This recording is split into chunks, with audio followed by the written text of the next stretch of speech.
E eu tenho a honra agora de chamar a professora, né, uma mestre, a professora Cacilda, né, que vem falar com a gente agora, vem dar um presente com a sua fala.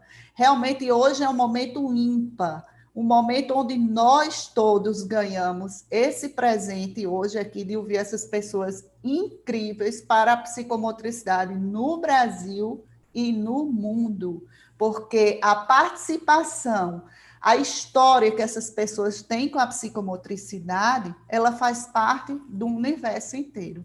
Então, minha querida professora Cacilda Velasco, que eu tive a oportunidade de conhecer, claro que ela estava com muitos fãs, mas eu consegui ela autografar meu livro no Congresso Internacional, assisti a fala dela, fui lá e fiquei muito feliz quando ela disse para mim assim: a minha linha da psicomotricidade é a ciência. Nossa, professora, eu amei essa sua fala lá no Congresso.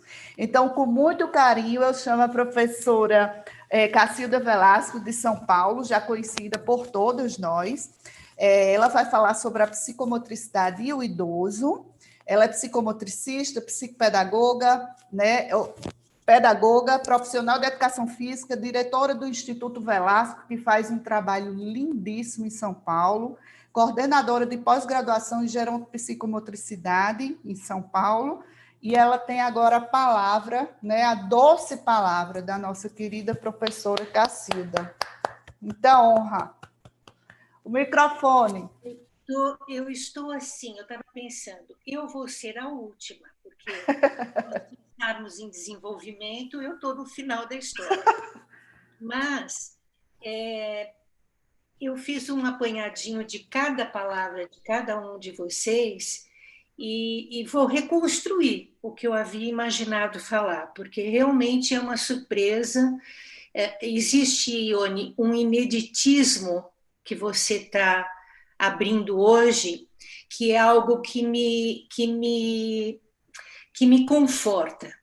Eu tenho visto muito ultimamente a gente tomar conhecimento da psicomotricidade do mundo, né?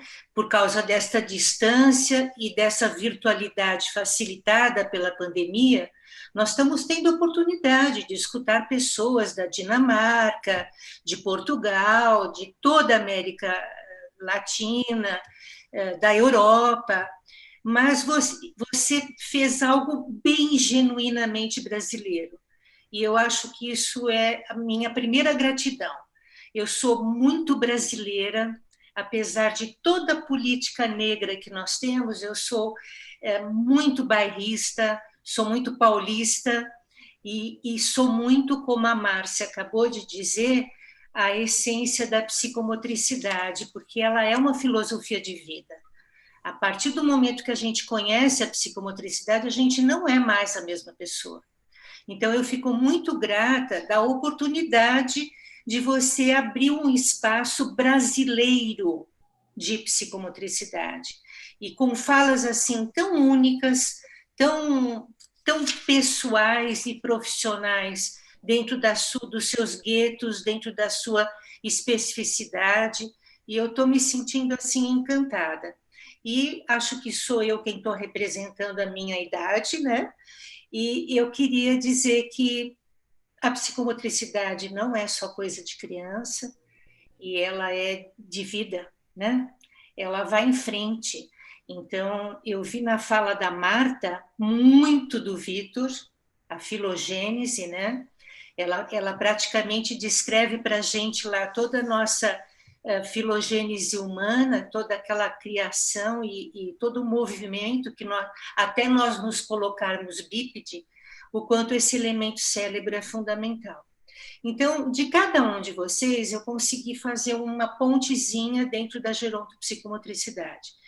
Eu sou tida como vitoriana, né, uma pessoa que estuda muito o Vitor, e eu não posso deixar de me reportar o fato de que foi ele que me apresentou a gerontopsicomotricidade.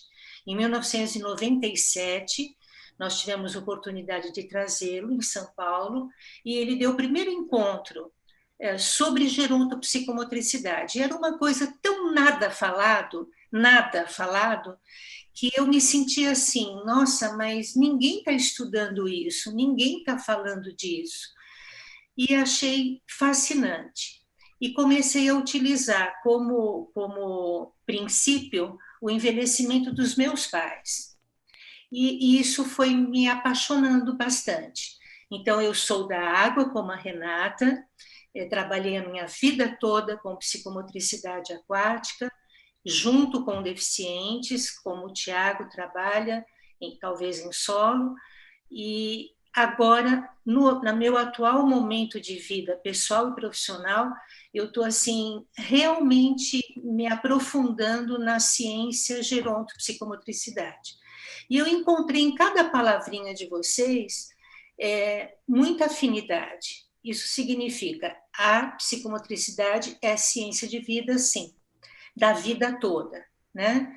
E aí, quando a Cida fala da felicidade dela de ter a disciplina de psicomotricidade numa faculdade, em 3 cursos que promoveram a chegada dessa disciplina, eu brinco que vale a pena eu ter vivido até agora, porque nós ainda lutamos para que essa disciplina esteja em muitas áreas, que não é só da educação, na área da saúde, na área de todos os processos terapêuticos, e vou complementar com uma área que eu não tenho escutado, mas eu não sei se eu vou viver para ver, que é dentro do mundo corporativo. A psicomotricidade está entrando nas empresas e ela está sendo utilizada em toda a área de recursos humanos. Eu, pessoalmente, estou fazendo isso agora dentro do nosso hospital. Então, eu acredito que nós vamos ouvir falar, nós não, vocês todos mais jovens vão ouvir falar muito da psicomotricidade, ela vai fazer muita diferença e ela vai ser não só obrigatória como disciplina, mas ela vai ser uma referência da gente viver melhor, da gente se permitir ser feliz, da gente se permitir ter o prazer né, de ter os seus, vamos dizer assim, gozos espirituais, emocionais e físicos na maior da plenitude.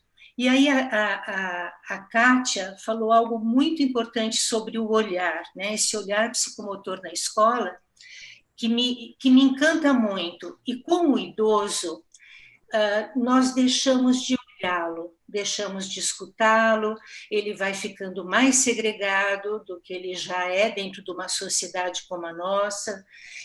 O primeiro lugar que ele é segregado é na própria família, então as suas histórias já são muito repetitivas, os adolescentes e os mais jovens não querem tanto ouvi-lo, e nessa segregação nós praticamos a não inclusão do próprio sênior, né? Como fala o Vitor, ele gosta de chamar de sênior. Eu costumo muito falar em idoso, e eu acho que é uma palavra brasileira que a gente pratica mais, né? Com uma quantidade de anos de vida. E nessa segregação, eu fico pensando, Tiago, como incluir o idoso na nossa sociedade atual. Um idoso que daqui muito pouco tempo nós vamos ter um número quase que triplicado, porque a família está tendo menos filhos e nós estamos tendo um processo de jovialidade e de medicação, de alimentação que está gerando uma longevidade maior. Nós temos um mercado que o idoso é um grande consumidor, então, tanto de cosméticos, quanto de vitaminas, de cultura e de arte, o idoso está participando, o mercado de trabalho está se abrindo para o idoso, e nós temos que nos preparar, enquanto psicomotricistas, para trabalhar com o idoso. E trabalhar com o idoso não é romântico. Trabalhar com o idoso é coisa muito séria, porque ele não pode ser infantilizado, ele não é uma criança, ele não está passando pelas fases do desenvolvimento, pelo contrário, ele está perdendo, ele está numa escada regressiva no desdesenvolvimento, e o número de perdas dele é muito maior do que de ganhos, apesar dele ter um ganho enorme, que é a própria experiência de vida, né? Eu brinco que cada idoso que a gente encontra é um livro que a gente lê. E aí, quando a Márcia Andrade comenta sobre a escuta, eu gostei muito dela nos aconselhar. Nunca pare de escutar e nunca pare de estudar. E é verdade. Como a gente escuta pouco. E a pandemia veio mostrar um pouquinho isso. Cala a boca, com a máscara, escute mais e entenda e viva mais o olhar. Então, eu acho que essa lição da pandemia ela é algo muito, muito do universo. Nós temos que refletir muito a respeito disso. E aí, eu fico pensando um pouquinho, o que a gente tem de investimento em termos de MEC, em termos da vida acadêmica e do mundo acadêmico para idosos? Nós temos a Faculdade da Terceira Idade, que é maravilhoso, que a Cristi é o exemplo ao vivo e a cores da perfeição disto, principalmente com o trabalho que ela desenvolve lá na UERJ.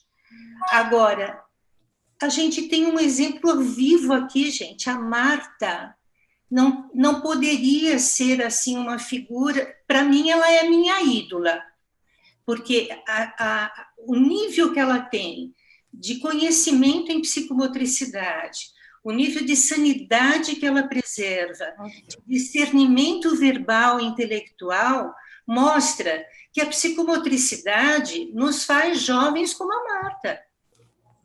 É como um remédio tomado, né? Então, Marta, a minha gratidão pela sua existência, por eu ter te conhecido, porque você passou na minha vida de uma forma muito breve, e passa, mas você deixou conhecimentos profundos, e o seu exemplo de vida é o maior reconhecimento da gerontopsicomotricidade. Eu acho que eu não preciso de mais nada, ela está aqui participando disso. Então, ultimamente, a minha maior preocupação tem sido na formação. Formar profissionais na área da psicomotricidade para trabalhar com idoso, que não é a mesma coisa que trabalhar na escola, que trabalhar na clínica, porque nem todo idoso não é são, nem todo idoso é enfermo. E ele precisa de propostas e intervenções psicomotoras bem estruturadas. Então, nesse sentido é que o meu investimento atual tem sido nessa criação de um primeiro curso de pós-graduação em gerontopsicomotricidade. E uma coisa assim que vem bem de encontro ao que vocês falaram, por que não o trabalho, Márcia, no hospital, junto aos idosos do psicomotricista, não só para as crianças. Quantos não são os idosos hospitalizados? E quando a gente fala em idoso, a gente tem muito aquela ideia de asilo, de institucionalização. Não, vamos trabalhar também com a família do idoso. Porque o que acontece com a família do idoso é que ela se torna grandes cuidadores. E nós precisamos cuidar dos cuidadores. O cuidador não é um profissional capacitado para a intervenção que muitas vezes o idoso precisa. Ele cuida muito bem, mas ele também precisa ser cuidado, porque senão ele vai antes que o idoso. E isso é muito importante. A sobrecarga emocional e física é imensa. Então, dentro do nosso projeto, nós temos o estágio hospitalar junto ao idoso, nós temos o estágio familiar junto ao idoso e nós temos dentro das instituições que abrigam os idosos em termos de atividades físicas, de programas especiais. Então, é um projeto de 24 meses, onde até o estágio também é muito específico, tanto na área da prevenção, de que a psicomotricidade possa desacelerar esse meu processo de envelhecimento, que é para todo mundo, ninguém vai escapar, só se morrer antes. Mas nós somos, eu me considero idosa, nós somos o jovem que deu certo. Então não adianta, nós vamos passar todo mundo igual por isso. E nesse sentido, a gente foi bastante abrangente. Nós entramos com nutrição, nós entramos com neurologia, nós entramos com todas as demências, com principalmente a mais trágica, que é o Alzheimer, todas as síndromes que são acometidas dentro do processo do envelhecimento, e fora isso, toda a fundamentação psicomotora baseado nos estudos do professor Vitor, da retrogênese psicomotora. Então, eu fico aqui, eu acho que eu não deixo... 2 minutos. A Cristiane falou de uma coisa que eu queria só terminar com ela. Ela não falou, ela exalou psicomotricidade através das lágrimas dela. Nós somos exatamente isso, a gente vaza para fora. Quando a gente conhece a psicomotricidade, ela não consegue ficar só dentro da gente. Todas as pessoas que nos cercam se apercebem disso. Então, eu sou muito grata a Deus de ter me colocado essa ciência no caminho e de ter me feito eu seguir nesse estudo. E a você, Ione, parabéns pela movimentação, por esse acontecimento psicomotor brasileiro. Obrigada e boa noite para vocês. Professora Cacilda, nós é quem agradecemos, né, essa sua fala que nos abraça, né, Marta Lovisaro? Nos abraça de verdade. Sua fala é uma fala que ela toca profundamente, né, a gente, e eu concordo muito com você. A gente ainda vai ver muita psicomotricidade dentro do mundo corporativo. Ontem a gente também conversava sobre isso, a psicomotricidade permeando, né, as empresas, as indústrias, enfim, essa área toda, né, que a gente sabe que é um campo aberto para a psicomotricidade. Eu queria dizer aqui que a Vera Lúcia, ela diz: bravo, querida Cacilda. E quando você fala, professora, essa lição que o universo nos dá é muito emocionante. Ele diz: cale a boca, abra os ouvidos e mude o seu olhar. Olhe para o outro, repense o seu olhar diante do outro, né? E a própria Vera Lúcia, ela diz assim: como nos mostrou o professor Marcelo Antunes, abrir as lentes e ouvir, que numa das suas lives, que eu inclusive assisti, o Marcelo falou da gente limpar a lente para olhar. E aí é quando você dá essa lição, que o universo fala para a gente. Mude o seu olhar, tire a lente, tire o embaçado da sua lente, que você vai enxergar num mundo e no outro coisas boas para viver. Seja independente da idade que você vive. Nossa, eu estou aqui encantada demais. Muito obrigada pela sua fala e muito obrigada por estar aqui nesse momento da psicomotricidade brasileira, porque eu acho que aqui no Brasil, como diz a mestre Fátima Alves, a psicomotricidade ela transborda, porque somos um povo de emoção, somos um povo de toque, né? Somos um povo que chega junto, né? E essa diferença, onde o brasileiro chega no mundo inteiro, essa característica nós temos, dessa emoção, desse contato, desse chegar junto do outro. Obrigada, muito obrigada, professora.